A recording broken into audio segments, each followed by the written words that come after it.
Black Waitress serves Clint Eastwood. Then he gives her a note.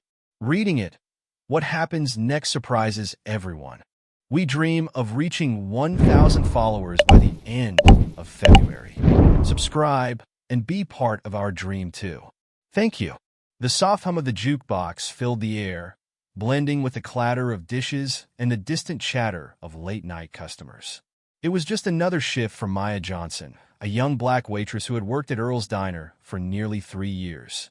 The small roadside restaurant was a favorite among truckers, travelers, and the occasional celebrity passing through town. But tonight felt no different from any other, until he walked in. The moment the door swung open, a hush settled over the room. Maya glanced up from the coffee pot she was refilling and froze for a moment. Standing near the entrance, wearing a weathered cowboy hat and a quiet, commanding presence, was none other than Clint Eastwood. She had grown up watching his movies with her grandfather, mesmerized by his steely gaze and slow, deliberate way of speaking. And now here he was stepping into her section. Her heart pounded as she grabbed a menu and made her way over, her hands gripping the notepad a little too tightly. "Good evening, sir," she said, keeping her voice steady. "Welcome to Earl's Diner. Can I get you something to drink?" Clint looked up, his piercing blue eyes studying her for a second before he gave a small, approving nod. "Coffee. Black," he said simply. His voice was just as she imagined, gravelly, firm, but not unkind. Maya nodded and quickly turned, taking a deep breath as she poured the coffee. She had served celebrities before, but this felt different. This was Clint Eastwood. As she set the cup down in front of him, she noticed something. He wasn't just another Hollywood star stopping for a late-night meal. There was a quiet humility about him, an ease in the way he sat, as if he belonged here just as much as the truckers at the counter. "You ready to order?" she asked, pen poised over her notepad. Clint studied the menu briefly before setting it aside. "I'll take the steak and eggs. Medium rare." Maya jotted down the order and turned to leave when she heard his voice again. "What's your name?" She hesitated, caught off guard. "Maya, sir." Clint gave a small, thoughtful nod. "Maya. Nice name." There was something in his tone, an interest, a sincerity that made her pause. She had no idea that this would be the beginning of a night she would never forget. Maya tried to keep her composure as she moved through the diner, balancing plates and refilling coffee cups. But every few minutes, her gaze drifted back to Clint Eastwood. He sat in quiet contemplation, sipping his coffee, his eyes scanning the diner with the kind of deep observation that only someone like him could master. There was no arrogance, no air of superiority, just a man who had lived long enough to see the world for what it was. When his meal was ready, Maya carefully set the plate down in front of him. "Here you go, sir. Steak and eggs, medium rare," she said, her voice carrying a touch of nervous energy. Clint looked at the plate, then at her. "You been working here long, Maya?" he asked casually, cutting into his steak. The question surprised her. Most customers didn't care to know anything about the waitstaff, especially not a black waitress in a small-town diner. She shrugged. 3 years now. Pays the bills." Clint nodded, chewing thoughtfully. "You like it?" She hesitated before answering. "It's all right. I mean, it's honest work, but I've got bigger dreams." He didn't press for details, just gave a knowing nod. "Dreams are good," he said simply, before returning to his meal. Maya stood there for a second longer than necessary, something about his words sinking deeper than expected. When he finished his meal, he motioned for the check. Maya quickly tallied the bill and placed it on the table, but as she turned to leave, he stopped her. "One more thing," Clint said, reaching into his pocket.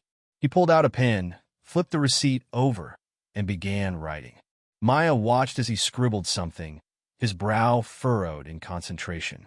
After a moment, he slid the note toward her along with a stack of bills. "That's for you," he said, standing up and adjusting his hat. "Take care, Maya."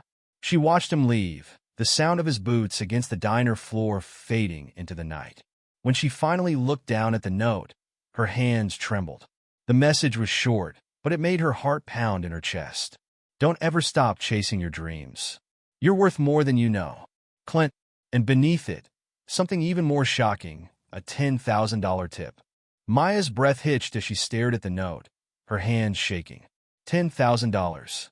Her fingers grazed the crisp bills, stacked neatly beneath the slip of paper bearing Clint Eastwood's words. The diner buzzed around her, customers chatting, silverware clinking against plates, but she felt detached, as if she had stepped into another reality. This wasn't just a generous tip. It was a statement, a push, a reminder that someone believed in her beyond what she thought possible. "Girl, you okay?" A voice snapped her out of her trance. It was Lisa, her co-worker, who had just stepped behind the counter. Maya turned to her, still in shock. "Lisa, you won't believe this." She slid the note toward her, and Lisa's eyes widened as she read it. "No way," she whispered, then gasped as she saw the money. "No freaking way. Maya, is this real?" Maya could only nod. Her mind was racing. What was she supposed to do with this? Was it even okay to accept? A part of her wanted to chase after Clint, to return the money and tell him she couldn't take it. But another part of her, the part that had struggled for so long, the part that had sacrificed her dreams just to survive, knew that this was an opportunity. A gift from the universe, wrapped in the handwriting of a Hollywood legend. She swallowed hard, pressing the note to her chest. I think this changes everything." Lisa grinned, nudging her playfully. "Damn right it does. So, what's the first thing you're going to do?" Maya let out a slow breath, the weight of the moment settling in. "I don't know yet," she admitted, "but I'm not letting this go to waste." As she tucked the money away safely, she made a silent promise to herself. This was her chance to rewrite her future, to chase the dream she had buried beneath apron ties and endless coffee refills. And no matter what, she wouldn't let it slip through her fingers. The weight of the money in her bag felt both exhilarating and terrifying. That night, Maya lay awake in her small apartment, staring at the ceiling, her mind racing. She had spent years scraping by, working double shifts just to make ends meet. But now she had a choice, a rare, unexpected chance to change her life. Yet, doubt crept in. What if she wasted it? What if she wasn't worthy of this opportunity? She reached over to the nightstand, picking up the note once more. "Don't ever stop chasing your dreams. You're worth more than you know." Clint's words echoed in her head, steadying her. He had no reason to leave her that message, no obligation to help her. But he had, and she refused to let that kindness go to waste. By morning, Maya had made her decision.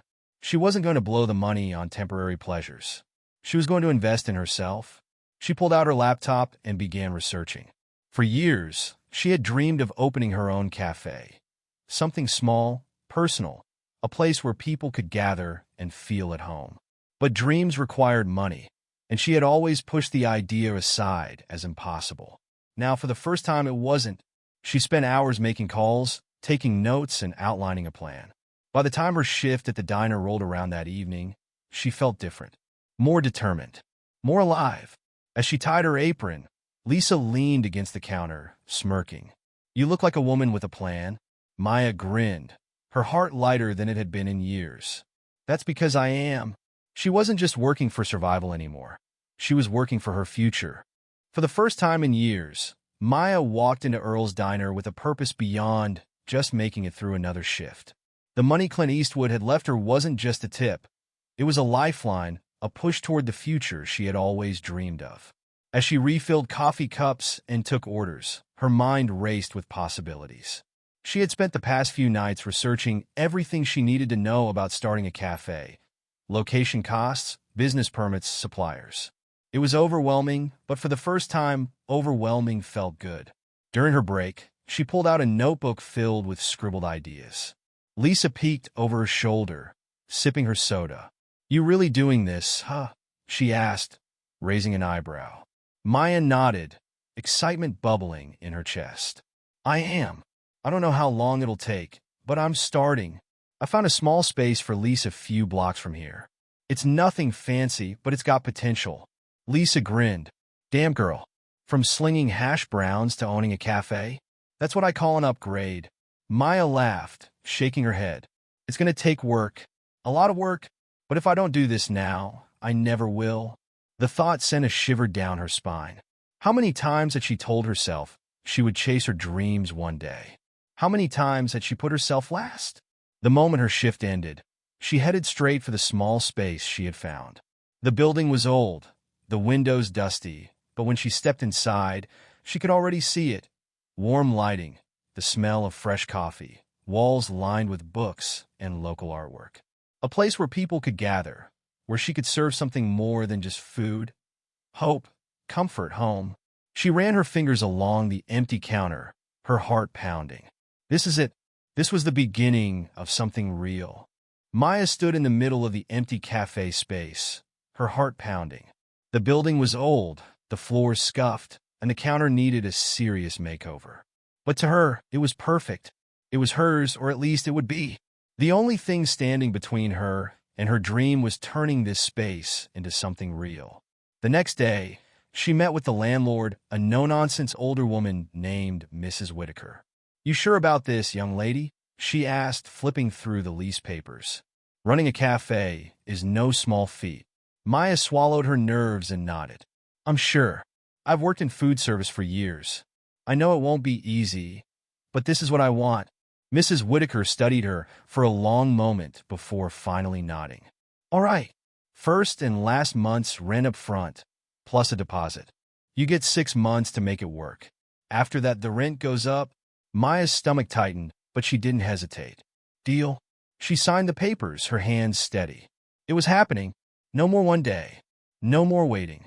She was all in.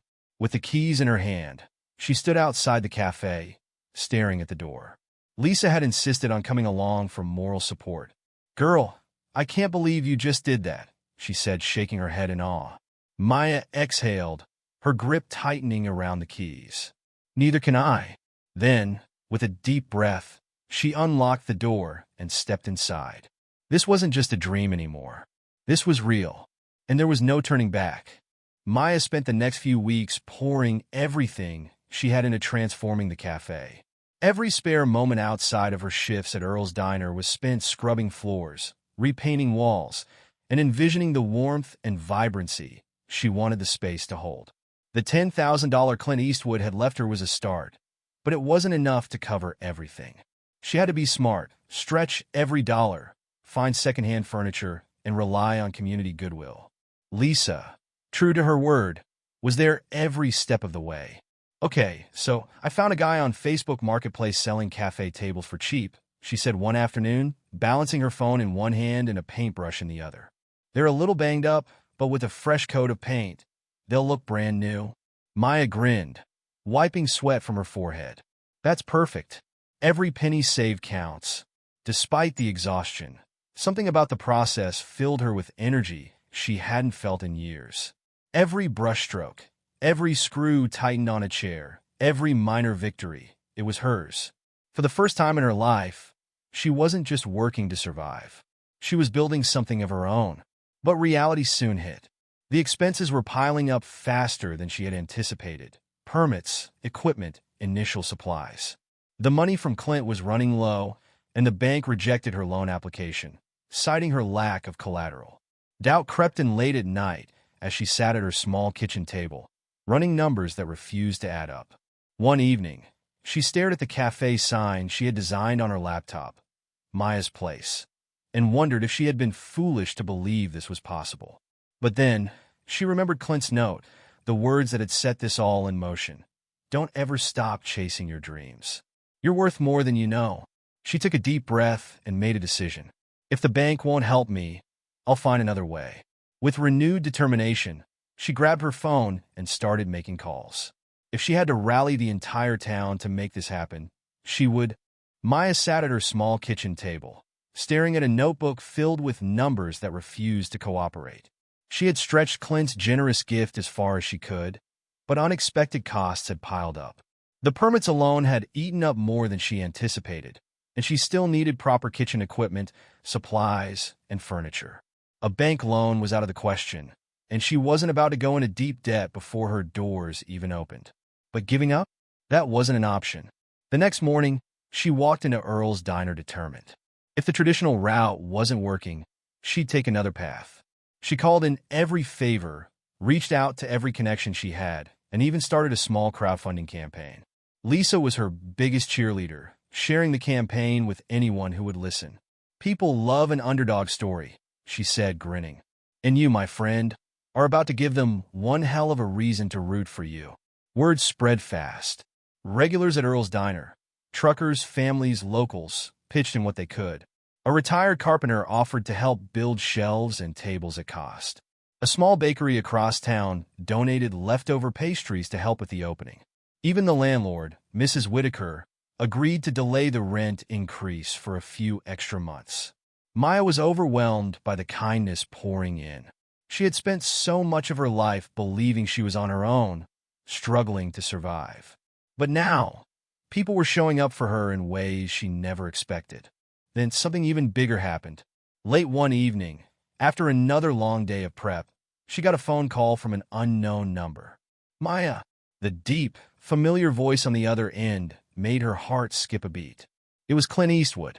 I heard you're opening a cafe, he said casually, as if this wasn't the most surreal moment of her life. That's good to hear. Maya could barely breathe. How did you? I keep up with people who inspire me, he said simply. You're one of them. Tears burned her eyes. She had never expected to hear from him again, let alone for him to remember her. Thank you, she whispered. I saw the fundraiser, Clint continued, and I think a cafe built on dreams deserves a real shot. So, I made a little contribution.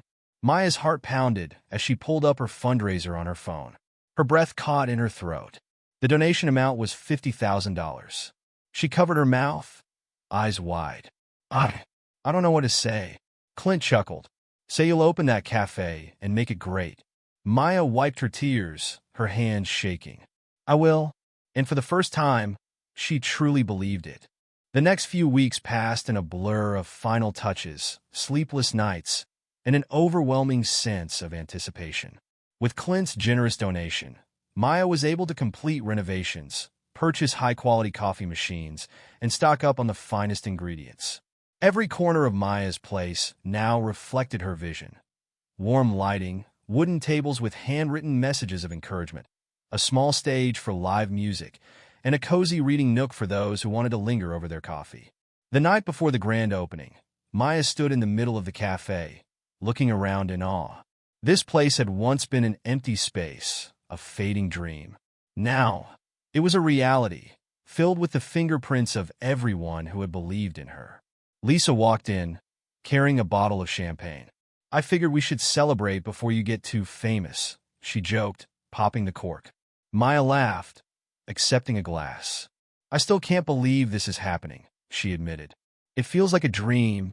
Lisa clinked her glass against Maya's. Well, tomorrow you wake up to the real thing. The next morning, the cafe was buzzing before the doors even opened. A line had formed outside, filled with curious locals, loyal diner regulars, and even a few journalists who had picked up on the story. Maya took a deep breath, smoothing down her apron, nerves bubbling inside her. Then, the clock struck 8. She unlocked the doors, and Maya's place officially opened for business. Customers flooded in, filling the space with laughter, chatter, and the aroma of freshly brewed coffee. Every cup served, every pastry handed over the counter, was a testament to the journey that had brought her here. Mrs. Whitaker sat by the window, sipping tea and nodding approvingly. The retired carpenter who had helped build the shelves grinned as he admired his handiwork. And then, just as Maya was refilling a coffee cup, the door opened again. The cafe fell into a hush as Clint Eastwood stepped inside. Maya's breath caught. For a moment, it felt like time had rewound to that night in the diner. But this time, things were different. She wasn't just a waitress serving coffee. She was an owner, a dreamer who had made it. Clint walked up to the counter, giving her that familiar slow nod. Maya's place, he said, scanning the cafe. What's good? Maya smiled, her heart full. It is good. He leaned in slightly. You proud of yourself? She exhaled, looking around at everything she had built. Yeah, I really am. Clint slid a 20 across the counter. I'll take a coffee. Black. Maya grinned, coming right up, and as she poured the coffee, she knew this was just the beginning. Months passed, and Maya's place became more than just a cafe. It became a symbol of resilience, of second chances, of what happens when someone dares to believe in themselves. Locals called it the heart of the town. Travelers stopped in after hearing the story. Even journalists wrote features about how a single act of kindness from Clint Eastwood had sparked a movement. Maya had gone from working late-night shifts at a diner to running a thriving business. And yet, every morning, she still brewed the first pot of coffee herself, inhaling the rich aroma and remembering where she started. Lisa became her right-hand woman, managing the cafe when Maya was busy with new ventures. Maya's place expanded to hosting community events, open mic nights, and even mentorship programs for young women with big dreams and little support. One evening, after closing up, Maya sat by the window with a cup of coffee, staring at the neon sign outside. Maya's Place. It was more than just a name.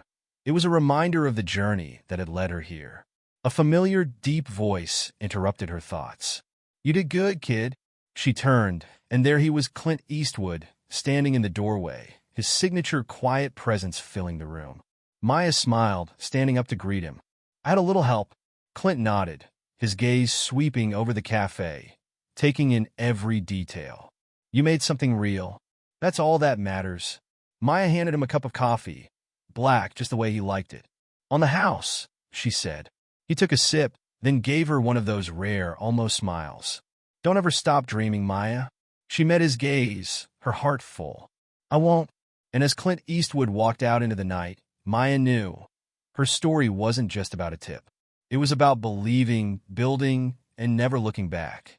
She had turned a moment into a lifetime. And this was just the beginning. If you made it this far, comment where you're watching from and let us know if the story of justice moved you.